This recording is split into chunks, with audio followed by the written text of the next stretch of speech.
I'm Melinda Watman, and amongst other things, I have a company called the F Word Fat, and the title, Self-Tracking the Weight of It All, which I think will be a little bit different than some of the talks, but we all seem to be in the food and eating industry here. So what I'd like you to think about is, what if, in all of the self-tracking you do, you suddenly wanted to stop and you couldn't? And that motion and noise in your head just kept going, as opposed to saying, I love my toys, I use my toys, sometimes I track my toys, sometimes I don't track my toys, but I can always say I'm done with my toys. What if you couldn't? And so you look at someone like Chris Dancy, who tracks, I don't know, like 500 plus things a day, and besides being completely mind-boggled by that, I wonder if he's reached that point where he can no longer say, I can shut it down. I no longer can do it. I mean, I can no longer say voluntarily I'm not going to do it. So think of it as a switch in your brain that you can't turn off. And every time you eat something or run or anything and you say, nah, I don't want to do that anymore, you can't say that. And sort of that, what's it all about? When did this start? When did we have our first awareness of self-tracking that was beyond our deciding to do it?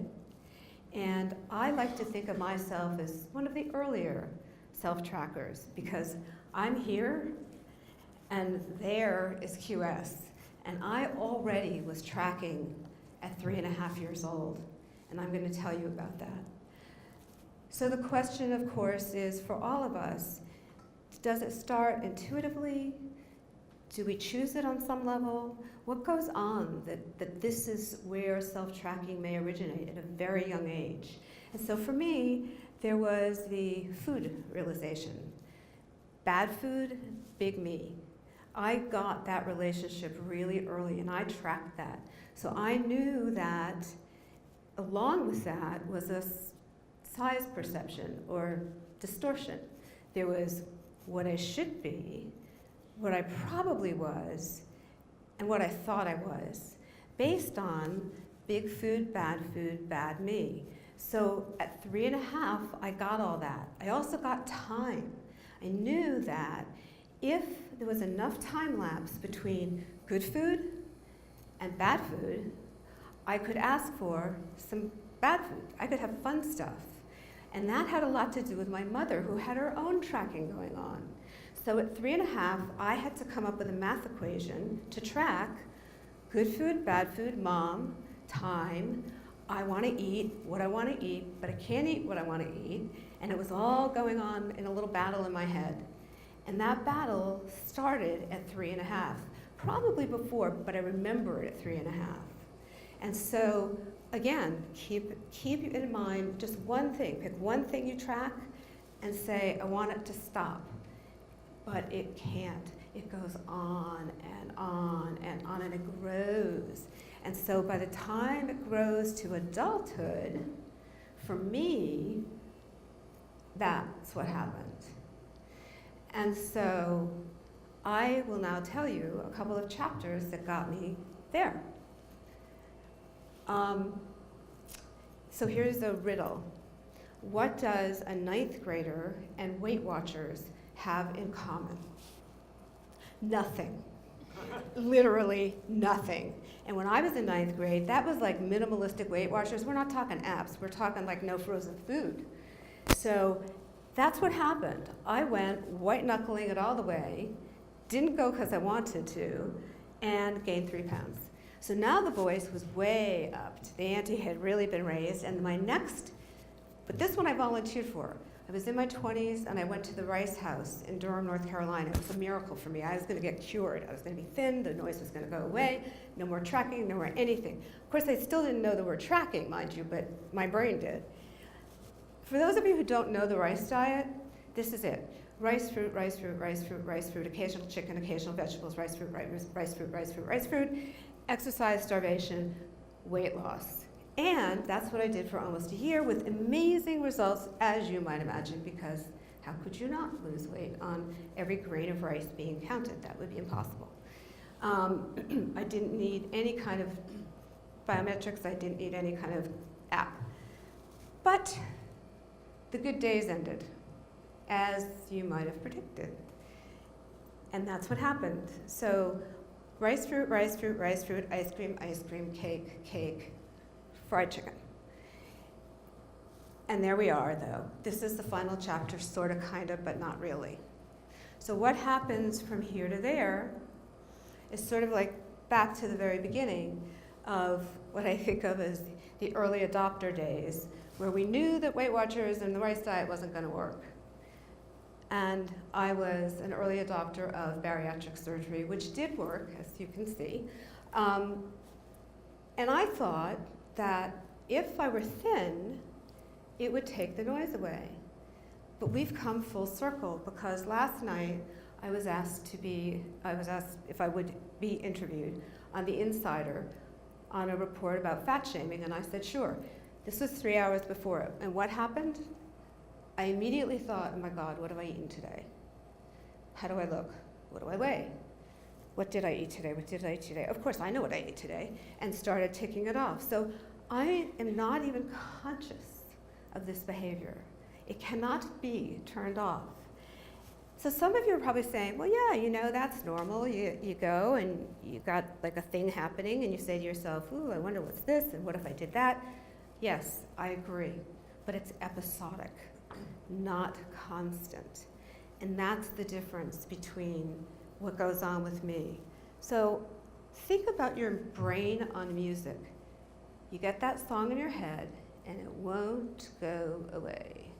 It just keeps on, and like suddenly you think, oh, it's gone. No, it's not. No, still gonna play. That's what happens with somebody who can't turn off the tracking. That's what happens with me. The tracking won't go away. And so I leave you with two things. One, see if you can think about the very first memory you have of tracking something. And then, what is it that possibly made that happen? And that's it. So thank you very much. Questions?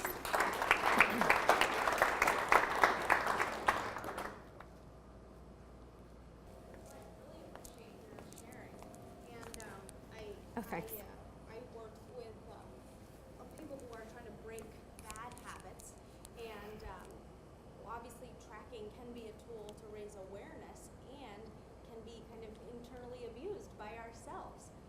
And so I just wonder, for those of us who are working with people who are either doing a lot of tracking or no tracking at all, dealing with issues of whether it's weight or nail biting or a bunch of other things, what do you think is useful or has been useful for you or could be useful, that might be an alternative method? That's a really, really good question. Did everybody hear it? Because it was a great question. It's about, so the question is, how do you understand when there are good things that could come out of, I'm sort of paraphrasing, tracking, as opposed to having problems with it. And I have a medical background, so I've worked with patients in these areas as well. So I'll tell you what I think professionally. I think that the minute people get pushed into the obsessive side of things, it's very difficult, because then they're replacing one behavior with another behavior, and if it's a tracking behavior, you don't know what the next behavior is, right? So I think whenever we're treating somebody for anything, we want to try to avoid, at least I like to avoid, any replacement therapy that might become more problematic or equally problematic, down the road another problem. So I think that may be sort of the key, at least from my perspective. And the other thing is, physician do no harm. Are you asking someone to do something for a real purpose? Or is it just because it's in the books as part of the protocol? I think I think we lose sight of that. It's really easy to lose sight of. Yeah? Do you feel that the explosion in self-tracking gadgets and devices for the mainstream, not necessarily patients, is putting more people at risk for this kind of compulsion? Well, I'm not sure, because I think I'm semi-joking by saying I think the average person has the attention span of a gnat. I think that what happens is, and the statistics show it, you start doing it, you have fun with it, and you say, I'm done. And even, a lot of us track certain things, and the person who was talking about his sleep, that month of huge gaps. And so I think most people know, but I think there is another interesting part of that, which is about healthcare. So we're seeing more and more health apps, right, that are being used by healthcare providers. I wonder what we're going to see data-wise in that world. You're imposing upon someone to self-track, when self-tracking has pretty much been looked at as a voluntary kind of thing. I want to do it, so I do it. But now you're saying to patients, okay, let's up the ante. We're going to add one more thing that we want you to do, and here's what it is. And you get a scale, and you get a blood pressure cuff, and you get you get urine dipsticks, and you get a little box in your house, and. That's going to be interesting. I think it's going to be really interesting.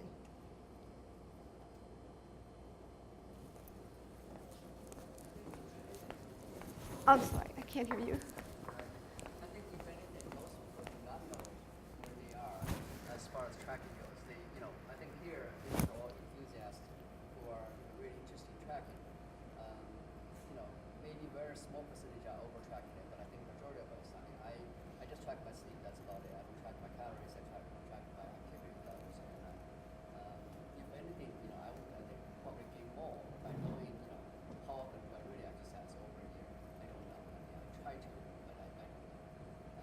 I think, if anything, I think the average people could benefit more from a little bit more tracking, a little bit more data in how they are, eating and how they are, exercising. I think that could be true. Again, I think, we're going to see this in healthcare. I think that's where it's going to come in, and we'll see what happens. And I agree that we are a very closed environment. But what happens outside, what happens, to people like me, to other people who glom onto something, even though they don't realize it and don't have the language for it. People are probably self-tracking actually and don't have that language. They don't even know that's what they're doing. So I think there's going to be some equalizing because of healthcare. I don't know which way it's going to go, but I do. Yeah. As you describe the rice diet, it sounds like a very hard diet to stick with. You think? So out of curiosity, how were you able to follow through with that on? Yes, okay, so the question is how the hell did you do the rice diet? It literally was a house that everyone lived, not everyone lived in the house, there were like 200 people, but everyone ate there. So it was a community, and the community supported each other. But it was really interesting because it was a break point, like everyone had a break point. And it's at whatever that break point was, like whether it was week 1 or week 22, you watched it happen. I gotta cheat. Like it was and it just happened over and over and over again, and then the community would kind of wrap their arms around you and you get back on track. But it was, the whole world of dieting is a very difficult one. And so, but that's how it worked when it worked for the people it worked for as long as it worked. Yeah. This is kind of going off the first question. The take-home point for us, because obviously we're a group of people who really like tracking. And I don't know, so what would your, maybe 3 solutions be for creating a nice balance with tracking? And also, because it is going to be part of our lives for a while, especially with the methods. Especially with what? Especially with the technology that we use every day. So what are some take-home points, whether it be presentism or meditation? What's your take-home for us to be able to create a balanced lifestyle with tracking, and then with what you're saying, stopping tracking? So I always think one thing is really important. Don't do what you hate. If you really hate something, you're not going to do it well. It's not going to be fruitful. So why bother? Pick goals that you can do. Pick things that you like. So, if the 3 things you like, try to integrate them into your life. It sounds really cliche, but it's true. And I think people do a lot of things they don't like because they think they have to do them. And most of the time it's not true, they don't. So I would say, and the other thing is don't I'm amazed at the number of people I see who are so, including myself, who are so overloaded with things. I mean, poor Maggie, poor Maggie, I'm gonna send them to you. I promise I'm sending you my slides. It's like, you know, how bad is that? We're all just running at 150 miles an hour on a good day. So figure out how not to run that fast. And I think, you know, I sound like, oh, but I do think that that does make a difference. You were gonna ask something? Oh, that was, okay. Thank you very much.